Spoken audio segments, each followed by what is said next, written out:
Dieva miers jūsu namā. Šodien vēlos parunāt par reliģiju.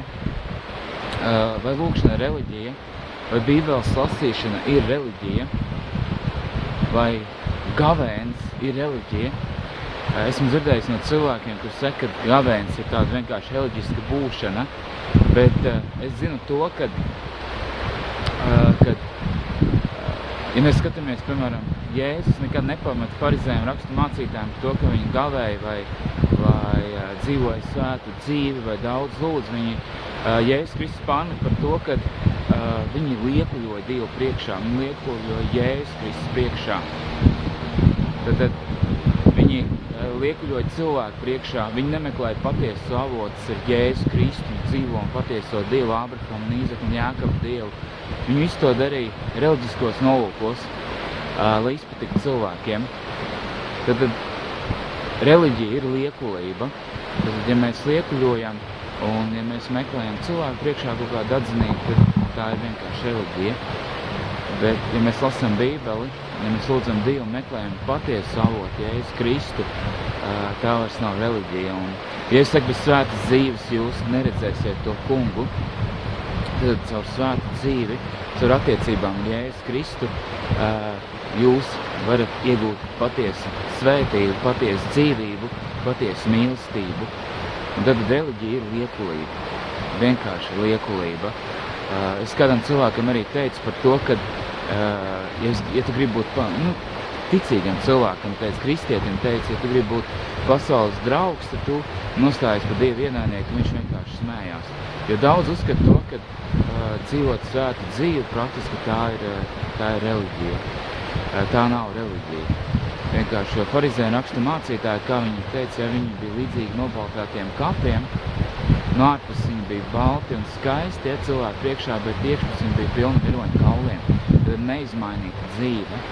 Un, ja mēs gribam izmainīt savu dzīvi, mums jāmeklē Jēzus Kristu un jāmeklē patiesu avotu, kas ir izmainīt mūsu dzīvi. Bez Jēzus mēs neiet un nespējam, viņš tas, kas maina mūsu dzīves. Tā kā Dievs jūs svētī, tiksim vaļā no liekulības un dzīvosim patiesu dzīvi, svētu dzīvi. Debes Tēvs, pateicos Tev par šo brīnišķīgo, skaisto dienu, kas var būt šajā upes malā un slavēt un godināt un teikt Tavu svēto vārdu, ka Tu esi vienīgais patiesais svētību avots. Debes Tēvs, lūdzu, lai mēs nebūtu liekuļi, kuri cilvēku priekšā izrādās svēti, tīri un šīs, bet iekšpus mums ir miroņu kauliem.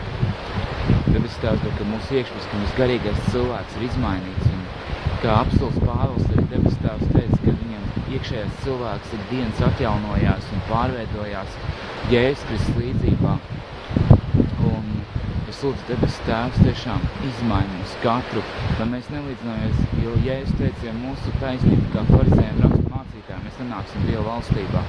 Un es Tev lūdzu šodien izmaini mūsu dzīves, izmaini mūsu sirds, vadi mūs patiesajā gaismā, vadi mūs patiesajā mīlestībā. Svētī mūs šajā dienā, Debes Tēvs, lai Tava svētība un labestība piepilda mūsu dzīvi. Es to lūdzu Jēzus Kristus vārdā, kas ir bagātīgi svētība, lai Jēzus jūs īpaši samīļo, svētīju šajā dienā un apgaismo. Es jūs svētīju no Inverneses šajā brīnišķīgajā dienā. Šodien ir pestīšanas diena, šodien ir vislabākais laiks, lai mēs dalītos ar Dievu vārdu, jo Bībelē teica, ka mums katram ir gara izpausme un nestu svētību. Un apustuļi viņi kalpoja lūkšanām un ar vārdu.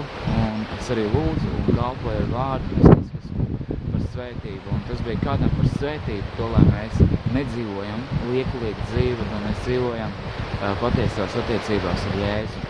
Un patīk, kā Nātans Moris skatījos tiešai no Rīgā.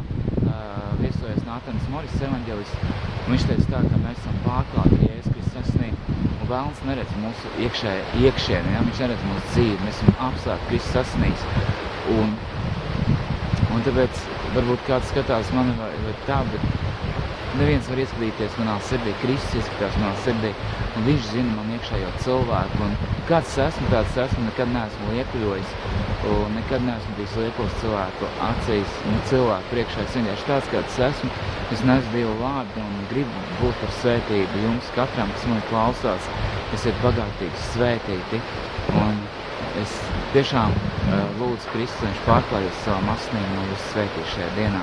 Esiet bagātīgi svētīti Jēzus Kristus vārdā. Āmen.